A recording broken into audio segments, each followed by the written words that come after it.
Good afternoon, ladies and gentlemen. I have to say, what a pleasure it is to be on the panel. And I guess we stand between you and having a beverage or whatever you're going to do this evening. So we'll get right to it. But what a fantastic start, I guess. And now we're in the middle of Abu Dhabi Finance Week. There's an amazing amount of energy here, an amazing group of people, and this panel is representative of the diversity that's in this auditorium and around Abu Dhabi Finance Week. And so it's a real pleasure.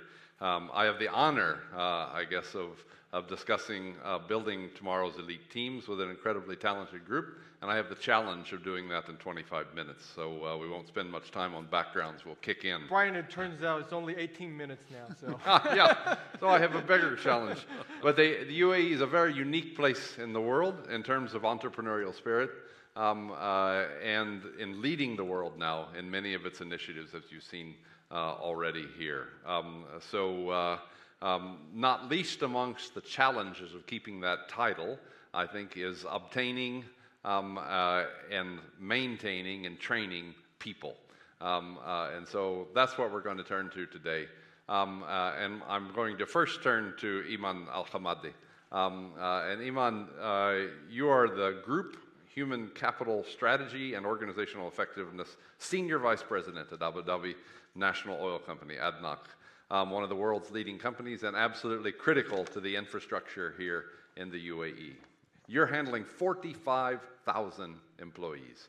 So let me just ask you, what are the key characteristics that you're looking for to define an elite team in this changing work environment that we have today?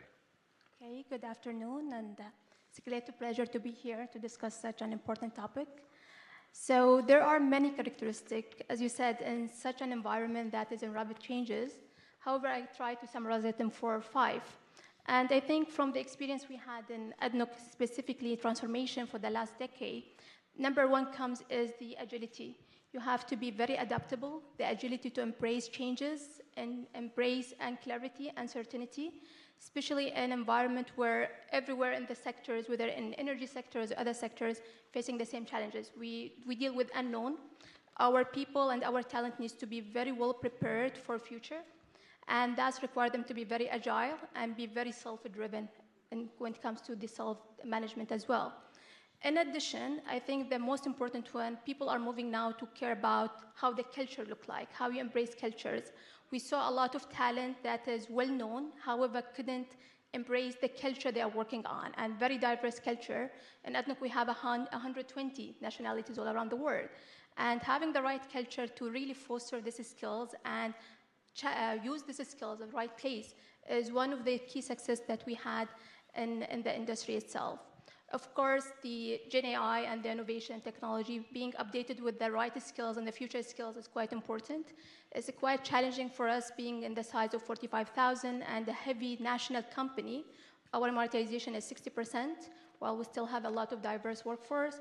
However, that's required us to keep upskilling our people. And that's take me to the last point, where we think the continuous learning is the key important initiative for us to really prepare the next generation. Our GCO, Dr. Sultan Al-Jaber, always say our key priority is actually to have our sustainable national skills available for ADNOC and for the Abu Dhabi in general. So we put a lot of emphasis to make sure that we are upskilling our people. We put a lot of emphasis to make sure that they are equipped with the latest skill possible for us to ensure that they are performance-driven. Very good. Thank you.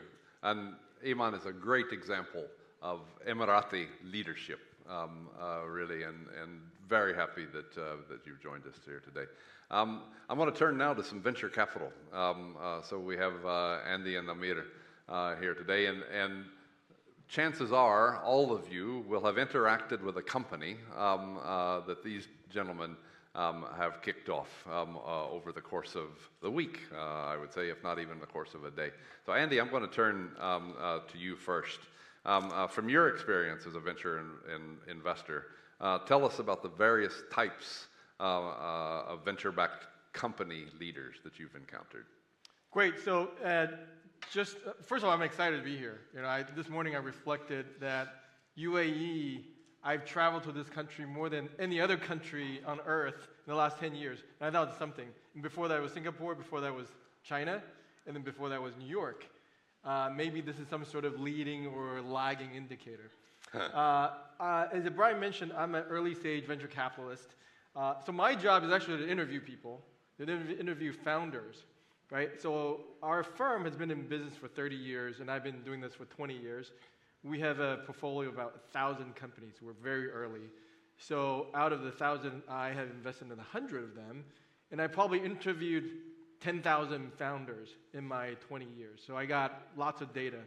And I found out that successful founder CEOs into this kind of 2x2 matrix, so if you kind of bear with me.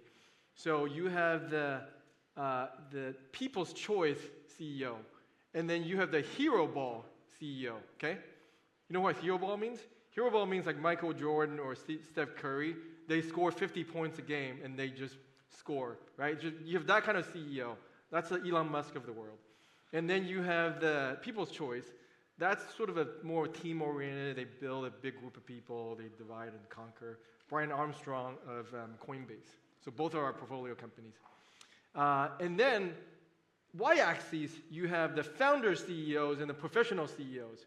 So the founder CEOs, Robin Lee, for instance, of Baidu, which we also seeded, just like those other two. And then you have the professional CEOs, Tim Cook of Apple. Unfortunately, we didn't see that one. But so you can kind of get a sense. So the idea is, it doesn't matter who you are, what type, you better be the best of your category. Fantastic. And that's some good lessons learned. We can unpack that, I think. Amir, I'm going to turn to you now. I mean, you're the co-founder of, is it Coatue? Coatue, yeah. Coatue. Coatue Ventures. Coatue stands for Champions of the Underdog. I absolutely love that name. But what do you and your team consider, I guess, in leadership of companies nowadays? Yeah, look, obviously we're a regional fund. We invest, at the core of our thesis is really a people-first generalist strategy, but we focus on people. And in the Middle East, I mean, we're still at the early innings of an ecosystem. And what that means is a lot of the founders that we back, 80% of them tend to be first-time founders. And that's exciting because you're kind of at the mercy, or you're kind of at the influence of their rate of growth. But if I had to put it down to one, let's say three things, but one character trait that we see consistently and what we look for in our founders, it's have they encountered and overcome adversity at their early years? So we believe that from ages 3 to 18, 90% of the person's character is formed at that age. And so what we tend to do with our founders in the process is we have deep conversations about their childhood. I know it sounds like a therapy session, but really it's a really deep, connected session where you understand, what was their upbringing like? When did they start making independent decisions? Were they competitive growing up, or were they bullied? Did they travel a lot? Where were they in the sibling hierarchy? Why did they choose their degree or their university, right? All of these signals show their sort of experience, their life experience. And the ones that overcome adversity tend to be ready to take on being a founder, because things are very uncertain in the early years, and you really have to go through walls consistently to succeed. And so through those conversations we have with founders, we kind of tend to get a sign of their character. Then the two other traits that we think about is how much depth and clarity do they have around what they're trying to do. So we ask the question why a lot, and through asking why, we try and determine, have they really gone deep around the problem they're solving? How attached and obsessed are they about what they're doing? And then clarity comes in the form of how simple and clearly do they explain what they do. The ones who do it really simply have done it so many times that they're able to take something really complex and simplify it. That shows up when they talk to investors.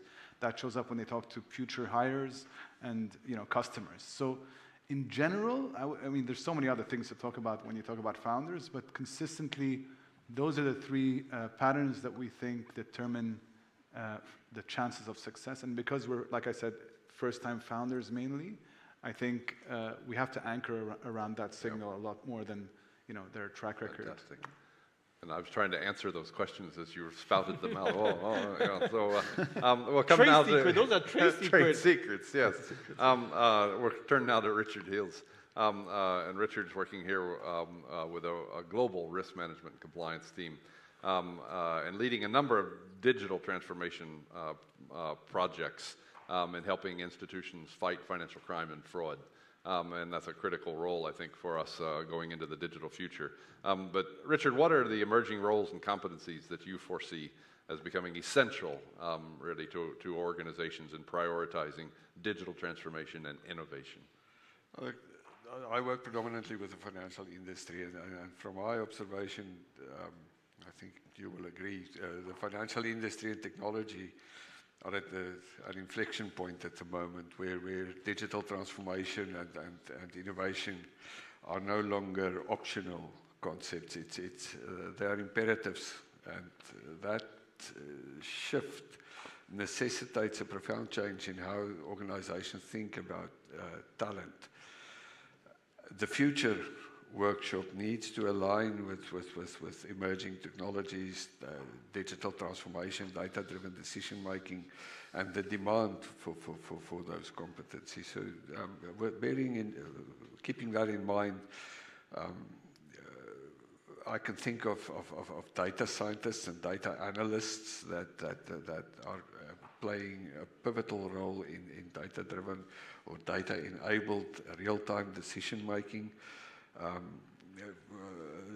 The professor before us mentioned that everybody spoke about AI today, and AI specialists and machine learning engineers that are able to build the technology that will enable anything from fraud detection to personalized customer experiences are really important for organizations to have at their disposal. At the moment, cybersecurity experts with the development of technology, cyber risk is always a reality. Digital transformation strategists are really important to bridge the gap between business strategy and the technology that will execute that business strategy. Ensuring a seamless integration of the technology in the wider organization. And then lastly, in terms of roles, I think experienced designers are really important, because the technology needs to deliver what the customer wants. Nobody goes to a shop to please the shopkeeper. If you do develop technology, and I see that often where really good technology gets developed, and once it's developed, the people that developed it are looking for a problem to solve with the technology. So those experienced designers are pivotal to make sure that the investment in the technology gives them the return on the investment that they envisage from the start. And then lastly, Brian, I think if you think about how organizations need to develop this talent, I think upskilling and reskilling programs are really important, especially in the senior leadership of organizations, making senior leaders more acceptable for change, and getting them to think a little bit more algorithmic than what might be the case now. It's important to foster a culture of innovation. It's important to have flexible career paths and inclusive leadership development. One of the core principles of successful digitalization is to get rid of organizational silos. Yeah. And you get rid of those silos if you provide the people that support your organization flexible career paths. And then lastly, it's important for organizations to proactively identify these roles and to cultivate these skills proactively. Make sure that the digital culture and the digital capabilities of your workforce align with your digital and technology strategy before you embark on the journey. Yeah, absolutely. And Iman, I'm going to come back to you again with 45,000 employees. How are metrics you know, in terms of performance and just day-to-day life, I guess. How is that changing over time? So we realized the necessity to change from the traditional performance matrix to something more related to productivity of people. And to measure productivity, this is one of the most trickiest things you can ever do. Yes. Because you need to deal with people when it comes to even their experience index, their satisfaction index in the organization, their learning outcome and return of investment. So we started to really shift to more of a strategy that related to people experience measure, culture measures, satisfaction levels measure, and well-being activities, more than just getting a set of target and meet the target or exceed the target. And to be honest with you, we're still evolving in this stage because we realize that you have to deal with a lot of generation within the workforce. Right. And the upcoming generation is more complex when it comes to the motivation for work than the previous generations. So the future of our performance is more about really how much of productivity you are bringing in, whether you are working in the office, you are working in remotely, and new strategies with work flexibility has been introduced, and that's come with its own challenges to really measure that we are getting the best outcome of our people. But we can feel comfortable that we can see the productivity is going up every year. Yes. And we also working hard to make sure that we're still evolving this further and further by adopting the highest technology possible and getting the people educated that this technology here to really help them to improve the processes and the work, not to replace them. And by today, we actually have 40% of our previous jobs that was very administrative by its nature, replaced by technology, and that's free up a lot of our skills for the future growth that we are anticipating. Fantastic. And as we're getting close to the wall here, I'm going to use the same question for the three gentlemen. I guess, what are the emerging trends that you see impacting kind of teamwork, I guess, and collaboration in organizations? And what advice, in a very quick sense, would you give to this audience? I'll just say very quickly, I think it's AI and remote work, and both of those could help, but if not managed correctly or overused, it could really hurt that human-to-human interaction where I see a lot of creativity comes from. Yeah, I think that's great advice, and AI is not software. Changing organizations is more. Yeah. Amir. Yeah, look, I tend to agree with that. I think AI is really shaping the way we're going to work together. We, in the region, have a distributed workforce in general. UAE tends to be the most diverse, and Saudi and Egypt tend to be very local. And so if you're building for the region, you kind of have to make benefits from the three different markets. So you have like engineering talent situated in Egypt, markets in Saudi, and UAE has a lot of the senior, most experienced people from all over the world migrating towards it. So thinking about that would be interesting if you're looking at the Middle East. Fantastic. I think while technology and digital transformation is centralizing a lot of the processes and capabilities in organizations and doing away with organizational silos at an operational level, the workflows is becoming more and more decentralized, not only by remote work, but physically working in different locations on the same project. And I think a good digital culture in organizations, as well as the effective use of technology that makes that enables that collaboration is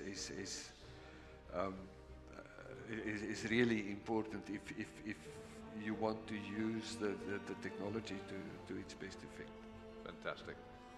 Well, please join me in thanking a great panel here today, and very much appreciate your time, and thank you all for